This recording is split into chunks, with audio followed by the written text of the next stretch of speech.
Hello there, welcome to Tuesday's Premier League today. We've got plenty to talk about following a very busy 24 hours. Petr Cech announces he'll be hanging up his gloves at the end of this season and will react to a stellar 20-year career. David Wagner, meanwhile, says he's burned out after a tough time at Huddersfield. So what next then for the league's bottom club? We'll have the latest on the title race, and it was fab from Gab as Manchester City swept aside Wolves. Well, there's another injury blow for the league leaders, with Trent Alexander-Arnold facing a month on the sidelines at Liverpool. Now remember, we want your thoughts and questions along the way. Use the hashtag PLToday, and we'll put the best of them to the Telegraph's Arsenal reporter Sam Dean and chief football writer from the Sunday People, Steve Bates. But we start with the announcement that we'll soon be seeing a Premier League legend's career coming to an end, as Jake Robson narrates. On the rack, you've had it. You can always tell that Pep was, maybe he was trying to make a point in the wake of those people who were saying they should have taken the foot off the gas against the sides such as Rotherham and Burton, because his post-match comments yesterday was that he loved the aggressive nature of his players. So there's no let-up as far as he's concerned. No, and you can imagine how much confidence it would give a team to go out and beat someone 9-0, for example. For example, Gabriel Jesus is a great example of, in the last few weeks, he's really found his form again after quite a difficult 2018, really. His whole year was quite difficult, and he really struggled for form. He got injured on New Year's Day at Palace and never quite got back to his best. And he was obviously the first choice ahead of Aguero for a decent part of the previous season. So him coming back in now, scoring a lot of goals, even if it is against lesser opposition, even in the cup games, that must give him so much confidence. And you can see last night he was absolutely flying. So you can see why Pep wants his players to really push and be aggressive and go for teams, because it's going to make them feel so much more confident when it comes to those big matches. Also, those players that are in the team, if they don't press on in games and deliver what Guardiola wants, that there's such a galaxy of talent there that you risk losing your place if you don't sort of do really what the manager wants you to. And the case in point is De Bruyne, who is struggling to get a start at the moment in games in the Premier League because of the depth of the talent and the fact that Guardiola, for all his love of players like De Bruyne, if there's somebody in front of De Bruyne who is doing the business for him, they stay in the team. And that's a great thing for a manager to... Well, it's a great thing for players to know in the dressing room that if they do deliver what the manager wants, they will stay in the team and they won't be pushed out because there's a bigger name waiting just round the corner to come in. I am enjoying seeing Gabriel Jesus' resurgence. As you mentioned, he's been out of form. The only thing he had to show for it this season was the hat-trick against Shakhtar Donetsk. That's right. But 7 goals in the last 3 games has taken his tally for the campaign to 15 in all competitions. And I just like, because not only is he young, and you've got to remember he's only 21 or thereabouts, but the difference having his mum here, for that prolonged stay. And, his goal celebration. That's a goal celebration with a phone. Because, that means a lot to him. And even whilst he came back recently, it coincided with him scoring all the goals. It really did lift him. I do think we forget sometimes that this is a 21-year-old kid who's come across from Brazil, from a whole different culture, a whole other side of the world. And yes, he gets paid a shed load of money, but frankly, he's still a bloke who needs his mum sometimes. He needs his family around him. And not afraid to admit it. Yeah, I admire that. He came out and said, I needed my family around me, and now they're here. I feel better, feel more comfortable. It's interesting how that's sort of had such an impact on his game already, which shows sort of the emotional side of football and how those things that we don't always talk about really do actually matter, I think. Steve? I mean, clubs have they invest a lot of money to buy players. So really, you have to give them the emotional support as well. It's not just spending the money to buy a player, giving him a huge wage and say, right, go and do it. There are a whole lot more to it than that. And that's the part of the game that maybe the spectators, the public, don't really see. The emotional, the human side of the game. And in Guardiola, although he has very high standards and, if you drop below that, then you're not in the team. He is a human man as well. And he was saying, I remember being at City 2 or 3 weeks ago, in his press conference, he was saying that, players like Jesus, young guys, they do need their family around him. Well, it's Jesus continuing his fine goal-scoring form, and Kevin De Bruyne continuing to stake a claim for more first-team football after his spell on the sidelines. It shows the strength and depth at City. But James Ducker of The Telegraph was writing earlier this week about how Pep Guardiola has admitted that City do face a serious battle, though, trying to find the next Fernandinho. Because if anything, that's his only one weakness, is an alternative as for a defensive midfielder. He fears, it says here, of losing out to Barcelona for Ajax midfielder Frankie de Jong. Now, this is interesting. They have been linked with Ruben Neves, but he's not of that ilk. But with Pep saying he's not going to buy in the January transfer window, you know, we've already seen this season could well be decided on fine margins. The way Liverpool came unstuck to Manchester City despite that goal line clearance. And, of course, at the weekend, United against Tottenham. It could have gone either way at the end. If Pep doesn't buy a defensive midfielder alternative to Fernandinho this season, could that eventually cost him the title, do you think? I think so. I think we saw... I mean, we spoke for so long with this season saying, well, if Fernandinho is lost or gets injured or suspended, that might be a problem. And then that happened to be the case. He was missing for the 2 games they lost against Leicester and against Palace, of course. And that showed quickly how big a deal it is to lose him. I mean, call me a cynic, but I think if an option came up in January to replace... or to find a backup for Fernandinho, who is 34 now and is going to need replacing sooner rather than later. I can't see City withholding their chequebook if it means coming out in January. But obviously the one they wanted was Jorginho, who went to Chelsea and isn't having the best of times right now. But that was the obvious replacement in Pep's eyes. But there are very few players who can sort of tick all those boxes where you've got to be so technically proficient, but also so defensively minded and attuned to what Pep wants, which is a really hard thing to find. The only thing I would say is that he's such a great planner, Guardiola, and he has with him, you know, behind him, that Soriano and Begiristan, who were at Barcelona at the same time in, you know, behind the scenes capacity, you know, chief exec and director of football. They plan meticulously, City. I don't think they knee-jerk. And I think if they can't get the man they want, which clearly is Frankie de Jong, he's the player I think they've identified as the man that can do that job. I don't think, particularly in January, they'll go and spend money, because if you think they bring somebody from abroad it will take time for them to settle. It will time for them to get used to Pep's style, the style of the players around him. You know, you're asking a lot of somebody to slip seamlessly into a Fernandinho role.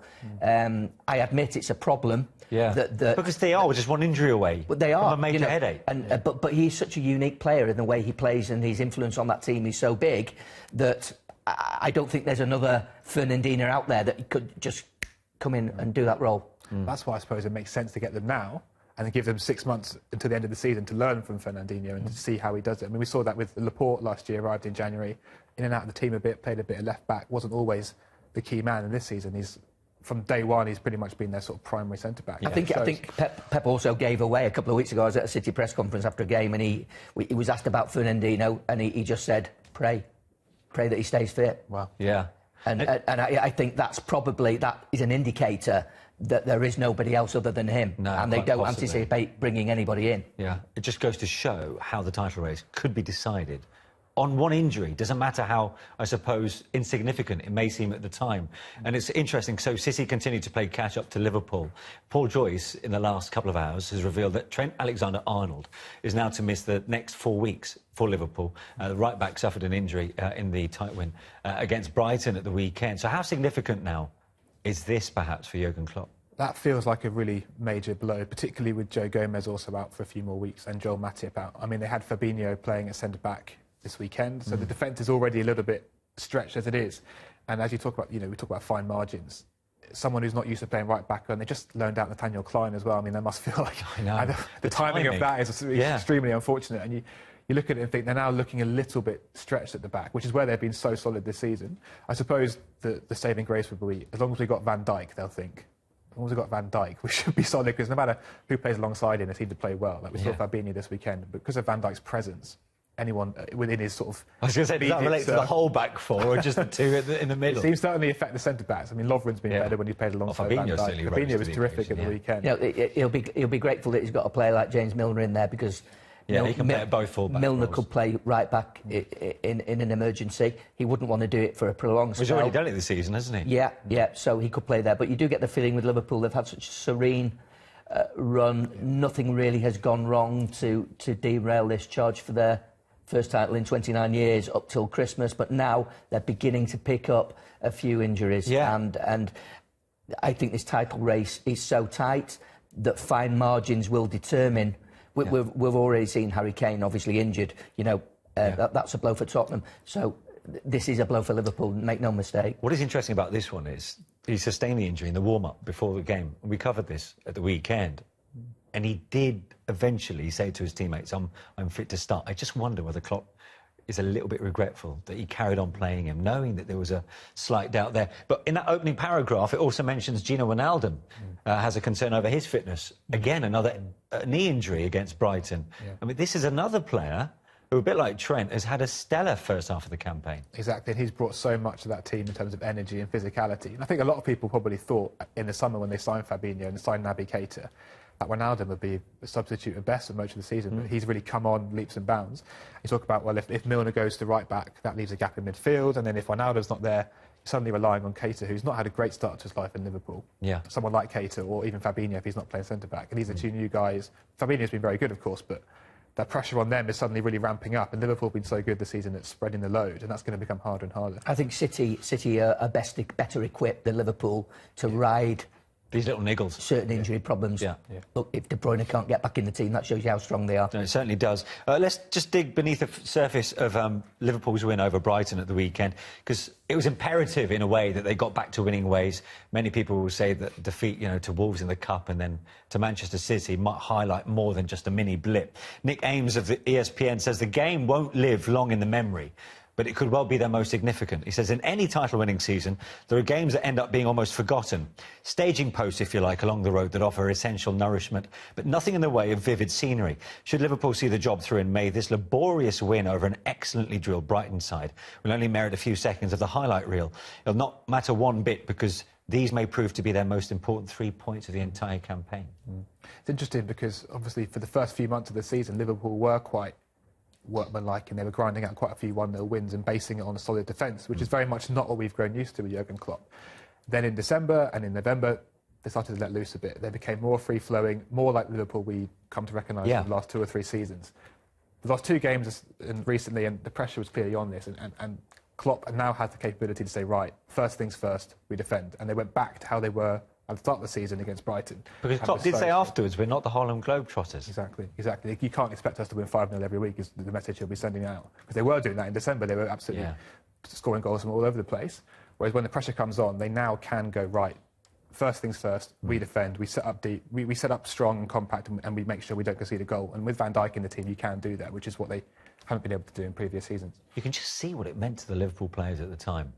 Just a tight win against Brighton. It doesn't matter, really. The 3 points are in the bag, but it's the nature of the win, and I suppose, the overall importance of it in the scheme of things. Well, they're playing with no safety net, are they? They have no safety net, because if they lose a game, City are right on them, and you would in a straight fight to the end of the season, at a level point, you would say City would probably make the line first.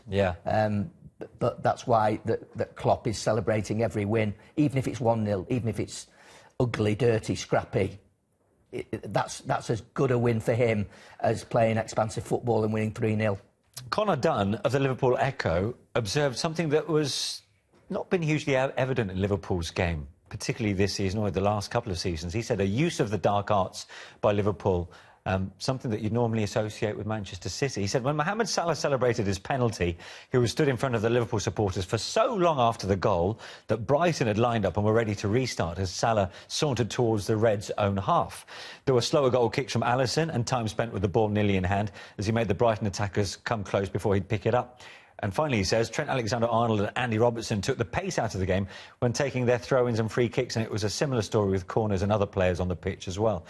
He footnotes all of this by saying, look, Liverpool have been top of the Fair Play League because they do a point system, don't they, with yellow and red cards. They've been top of that table for the last 2 full seasons and are currently top now as well of this campaign. So this is something that might be just creeping in. Are they just being a bit more wiser? Because he says at the end of the article, nice teams don't necessarily make championship-winning teams. I think you absolutely need that little dash of cynicism to win a title and to have those, to ride these sorts of games when it's tight and it's edgy, and you need to waste a few minutes here and there.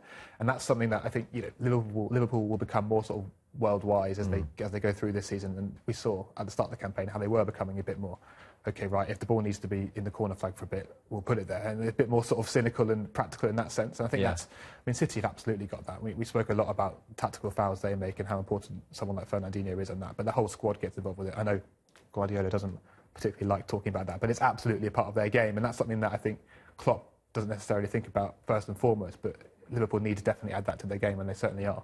Them being streetwise, is it something you've noticed? Yeah, absolutely. I mean, look, the desire for a Premier League title, a first Premier League title on Merseyside is just, the expectation's unbelievable.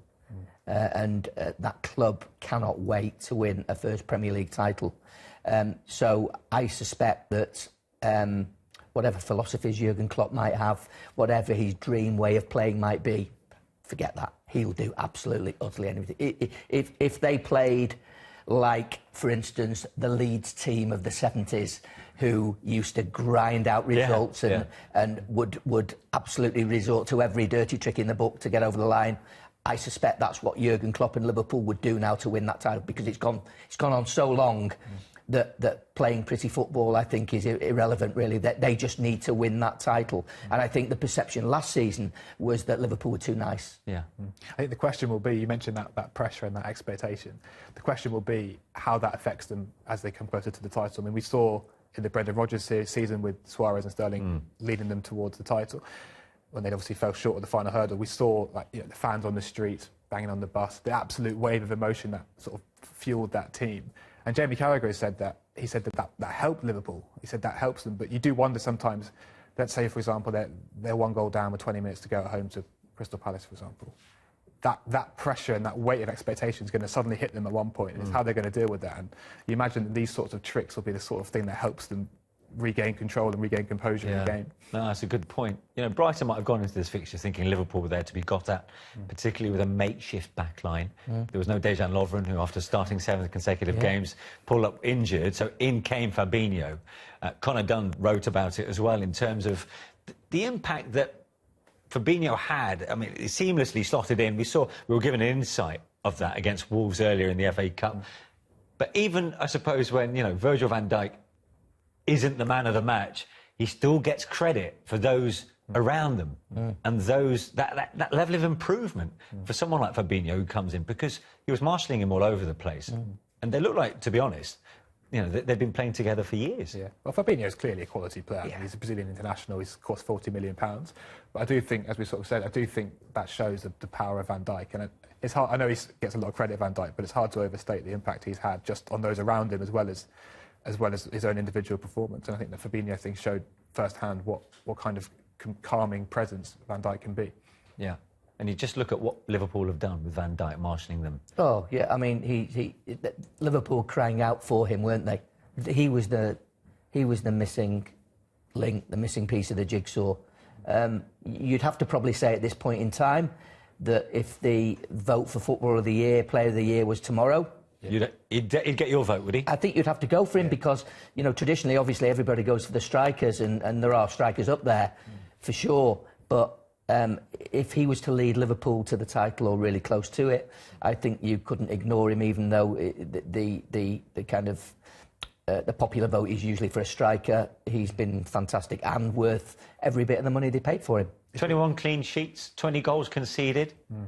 Do you think they've even exceeded their own expectations or surprised by the effect he's had? I think so, yeah. I mean, it's funny with Van Dijk because everyone could see the problem with centre-back. Everyone could see that. It shows that of all the talk about finding the right value and changing systems and the structure, sometimes it is a matter of he's better than what we have. We have to pay for him. And they simply just went and paid the money they had to pay for him. So obviously it was a lot of money, 75 million, but he's worth every single penny. And I don't think anyone thought he'd be... I mean, he's come on leaps and bounds as an individual player, I think, from the time at Southampton, and he was obviously very good. But he seems to be, as you say, the best player in the league right now. I'm just surprised nobody went for him when he was at Celtic. Because although he improved in the Premier League because he was playing better football, higher intensity football against better quality players, all his weapons were there to see at Celtic, and Celtic were playing Champions League football at that point. So I'm surprised nobody sort of took the gamble, but fair play to Liverpool, they did. Looking back now, he was scoring goals for Celtic, running through defences and sort of from 25 yards, taking free kicks. He was just so far and away better than that league. You look at it now and think it's actually not that, Well, no. Of course, he should have come to the Premier League and been this good. Of absolutely. I mean, and we're still really yet to see him get out of second gear. And so if we look at the fixtures coming up now for Liverpool, because this is a key period for them, and it will be between now and mid-May, the run of fixtures on the whole before Bayern Munich aren't the worst, are they? No. But, do we expect him to get out of second gear in any of these fixtures? Next 3 fixtures, yeah, really winnable games, although I would say that Crystal Palace went to Man City and won, didn't they, before Christmas, but the rest of them, up to that Bayern Munich game, you would look at. But,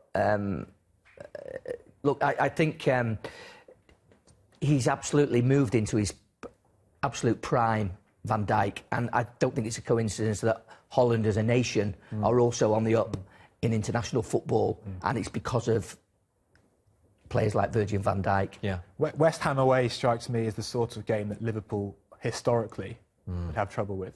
That kind of team going at them, the crowd being up at them, and sort of attacking players, trying to make a difference. I mean, West Ham will... It depends on whether they face Marco Arnautovic or not. Well, indeed. But even with Felipe Anderson, Sami Nasri, they've got players there, and Pellegrini, he likes to have a go. He's always going to have a go. So that seems to be one out of that list that seems to be the most sort of troubling, I think, for Jurgen. I would also think they'd be looking at that Man United fixture in the middle of 2 fixtures against Bayern Munich as a problem, because United are quite clearly improved since they last played them, which was obviously Jose Mourinho's last game against Liverpool at Anfield. They lost 3-1. He got sacked the following day.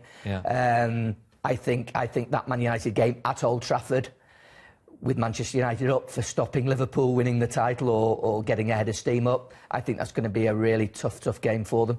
I just wonder if Bayern Munich, maybe he rotates the squad a bit, whether he prioritises the league over the Champions League.